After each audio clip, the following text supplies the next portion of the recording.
اللہ تعالیٰ ارشاد فرمائے گا نہیں غور کر لو بعد میں کچھ پچھتانا نہ پڑے، وہ کہے گا نہیں اللہ جو بھی آپ فیصلہ کر دیجیے، جہاں جانا ہے بھیج دیجیے۔ اللہ تعالیٰ ارشاد فرمائے گا کہ اس نے جو بڑے بڑے گناہ کیے تھے نا ان گناہوں کو نیکیوں میں تبدیل کر دو، اولئک یبدل اللہ سیئاتہم حسنات، وہ بندہ کہے گا اللہ اور سینکڑوں گناہ چھوٹ گئے ہیں ان کا بھی ذرا تذکرہ کر دیجیے، اجر ملنے والا ہے نا۔ یہ ہے شان اللہ تعالیٰ کی، شان کریمی، ضرورت توبہ کرنا، رجوع کرنا۔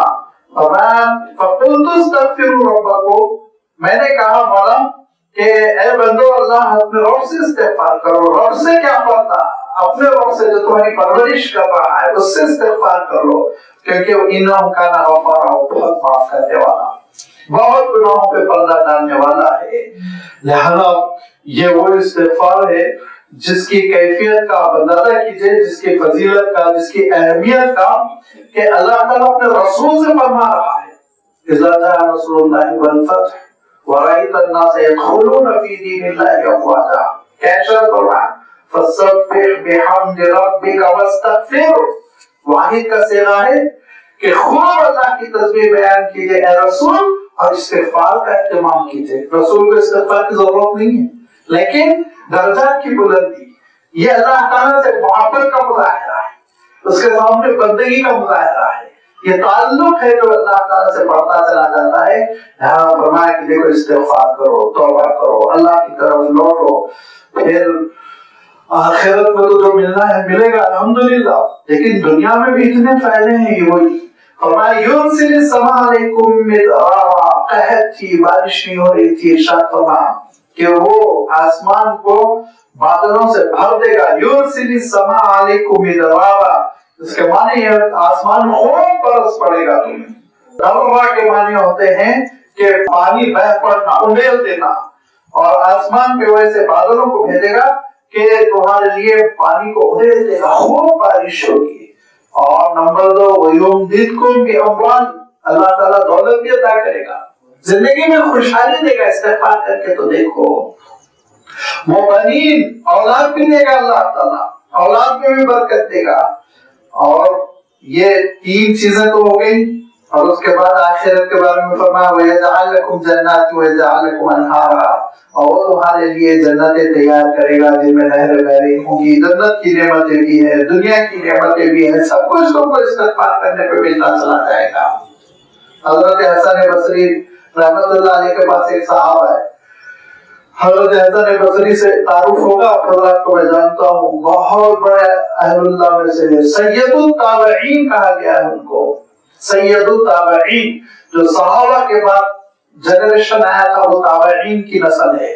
بہت اللہ والے تھے جنہوں نے صحابہ کی شاگردی اختیار کی تھی، صحابہ سے تعلیم حاصل کی تھی، ایک سے ایک اللہ والے تھے اس میں، اور ان کا سردار ہونا سوچیے آپ کتنی بڑی بات ہے۔ حضرت حسن بصری دراصل اللہ تعالیٰ نے بہت سی عجیب و غریب نعمتیں عنایت فرمائی۔ ایک تو یہ کہ وہ ایک باندی تھی جو حضرت ام سلمہ رضی اللہ تعالیٰ عنہ کے پاس رہتی تھی، ان کے بیٹے تھے، اور وہ چھوٹے سے تھے، چند بہنوں کے تھے، خیرہ ان باندی کا نام تھا، اور ان خیرہ کو حضرت ام سلمہ رضی اللہ تعالیٰ عنہ نے کسی کام میں لگا دیا، وہ تھوڑا دور تھی اور یہ بچہ رو رہا تھا، حضرت ام سلمہ نے، ام سلمہ رضی اللہ تعالیٰ عنہ ام المومنین ہے، وہ اللہ کے رسول صلی اللہ علیہ وسلم کی ازواج مطہرات میں سے ہیں، تو وہ گود پہ اٹھا کر بہلانے لگی، لیکن ذرا بچہ رو رہا تھا، بہل نہیں رہا تھا، تو فیڈ کرنے لگے اور دودھ ان کے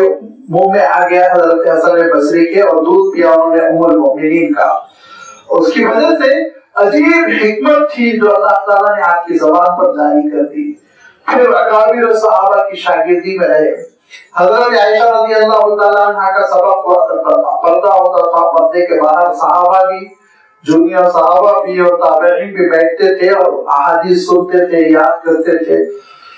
تو حضرت حسن بصری بھی جب 12-13 سال کے ہو گئے تو حضرت عائشہ رضی اللہ تعالیٰ عنہ کے سبق میں حاضری دینے لگے، اور جب حضرت عائشہ رضی اللہ تعالیٰ عنہ نے حدیثیں بیان کی تو اس کی تشریح اور اس کے متعلق گفتگو کرتے تھے، حضرت حسن بصری کو سوال بھی پوچھتے تھے، تو حضرت عائشہ پس پردہ کہتی ہے یہ کون بار بار بول رہا ہے، یہ کلام کلام الصدیقین ہے، صدیقیوں کا کلام، صدیق جو ہوتا ہے اس کا کلام۔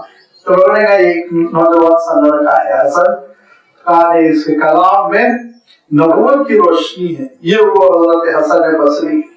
اور ان کو سید التابعین بھی کس لیے کہا؟ عجیب و غریب واقعہ ہے۔ حجاج بن یوسف الثقفی بہت ظالم، ہماری تاریخ میں بہت صدام حسین اور بہت حجاج گزرے، یاد رکھیے، بہت ظالم قسم کا تھا۔ وہ تو اس کا عالم یہ ہوتا تھا، تقریر کرتا تو یہ کہتا تھا کہ میں دیکھ رہا ہوں کہ کھیت پک گیا ہے، فصل کاٹنے کا زمانہ آ گیا۔ کیا معنی ہوتے تھے؟ سروں کو کاٹنے کا وقت آ گیا، یہ اشارہ دیتا تھا۔ یہ حجاج پر جو حضرت حسن بصری نے جب بصرہ میں زبردست محل بنایا تو بہت زبردست تقریر کی اس کے خلاف کھل کے، ایک ایک کام پہ، اور لوگوں سے کہا کہ وہ محل کے قریب جاؤ گے تو تم پر لعنت ہوگی۔ لعنت ہے جو غریبوں کا مال ٹیکس سے لوٹ لوٹ کے اپنے محل کو سجا رہا ہے، وہ کہیں گا نہیں ہے، بچے گا نہیں۔ تو دوسرے دن مارے تیش کے اس نے جلاد کو بھیجا کہ پکڑ کے لے کے آؤ، حسن بصری کو پکڑ کر لے کر آؤ۔ تو حضرت حسن بصری کو پکڑ کر لائے تو بڑی نرم باتیں کرنے لگے، اس میں خوشامد کی باتیں، حضرت مجھے بھی کچھ سمجھائیے، مجھے بھی کچھ اچھی باتیں کیجیے۔ تو حضرت حسن بصری نے کہا تیرے لیے اتنی بات ہے، ظلم چھوڑ دے، ظلم سے باز آ جائے ورنہ برباد ہو جائے گا، کہیں کا نہیں رہے گا۔ تو اس نے کہا کہ آپ سید التابعین ہیں، اس کا یہ جملہ ہے جس کی وجہ سے آپ کو لقب دیا گیا سید التابعین۔ اس سے لوگوں نے کہا بہت تیش میں تھے آپ، تو ہم تو سمجھ رہے تھے آپ ان کا سر کاٹیں گے۔ تو حجاج یہ کہتا ہے کہ جب میں ان کو بلایا اور جب وہ میرے دربار میں آنے لگے تو نیت تو یہی تھی کہ چھٹی کر دوں گا، لیکن جب وہ میرے دربار میں آئے تو میں دیکھا کہ ان کے آس پاس بہت ہی زبردست اور قوی ہیکل، اونچے اونچے قد و قامت کے سیکورٹی کے لوگ چلے آ رہے ہیں۔ تو میں سمجھ گیا کہ یہاں میرا بس نہیں چل سکتا، ان کو میں کچھ کروں گا تو تباہ و برباد ہو جاؤں گا۔ یہ حضرت حسن بصری، آپ کی مجلسیں ہوتی تھی، بڑے اہل اللہ وہاں جمع ہوتے تھے، اور بڑے بڑے ائمہ نے کہا کہ ہم نے حضرت حسن بصری سے زیادہ متقی کسی کو نہیں دیکھا ان کے زمانے میں، تابعین کے زمانے میں، ورنہ صحابہ تھے ہی۔ تو حضرت حسن بصری رحمت اللہ علیہ کی مجلس ہے اور اس میں آپ کے شاگرد بھی بیٹھے ہوئے ہیں۔ ایک صاحب آئے اور انہوں نے کہا کہ حضرت بارش نہیں ہو رہی ہے، بہت خشک سالی ہے، کھیت کھلیان برباد ہو رہے ہیں۔ تو حضرت حسن بصری بڑی لمبی تعویذ نہیں دی، کہا کہ خوب کثرت سے استغفار کرو، وہ چلے گئے۔ تھوڑی دیر میں ایک صاحب آئے اور انہوں نے کہا کہ حضرت عالم یہ ہے، جو تجارت کرتا ہوں فلاح ہو جاتی ہے، بہت معاشی حالت خراب ہو گئی، تنگدستی ہے۔ تو حضرت حسن بصری نے کہا خوب کثرت سے استغفار کرو۔ تیسرے صاحب آئے اور انہوں نے کہا کہ حضرت بہت دن ہو گئے شادی ہو کے، اولاد کی بہت تمنا ہے، اللہ تعالیٰ نے اولاد نہیں دی، کچھ ذکر بتائیے۔ تو کہا کثرت سے جاؤ استغفار کرو۔ تو شاگرد نے کہا سب کو ایک ہی آپ عمل بتاتے چلے گئے، بہت خواہش رہتی ہے نا آپ لوگوں کو کہ لمبے چوڑے ٹیڑھے بنگے قسم کے اعمال ہو، اور وہ کبھی قبرستان میں کھڑے ہو کر کریں، کبھی جو ہے چار مینار پر چڑھ کر کریں، کبھی کعبۃ اللہ کی چھت پہ کھڑے ہو کے کریں، بہت خواہش رہتی ہے لوگوں کو، لیکن جب عمل بتا دیجئے تو فوراً کہیں گے بڑا لمبا ہے، روزانہ پڑھ لو سورۃ البقرہ، ایک بار کہیں گے ذرا مختصر بتائیے، تھوڑا چھوٹا۔ تو ایسے ہی وہ شاگرد نے کہا سب کو الگ الگ کچھ آپ تسبیح بتاتے، وظیفے بتاتے، تعویذات دیتے، کچھ کرتے، آپ تعویذ کا پتہ نہیں تصور بھی تھا کہ نہیں تھا۔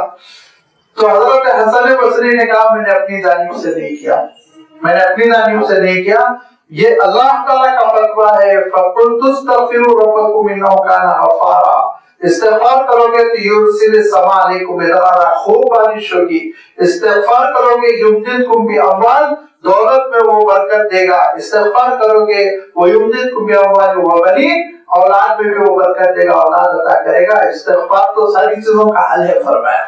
یہ ہے وہ استغفار جس کا مطالبہ حضرت نوح علیہ السلام اپنی قوم سے کر رہے ہیں۔ مَالَكُمْ لَا تَرْجُونَ لِلَّهِ وَقَارًا، ایسی عجیب و غریب آیت ہے، ایسی عجیب و غریب آیت ہے کہ اس سے زیادہ ڈرانے کا خوبصورت انداز نہیں ہو سکتا۔ ڈرانے کا خوبصورت انداز کیا ہے؟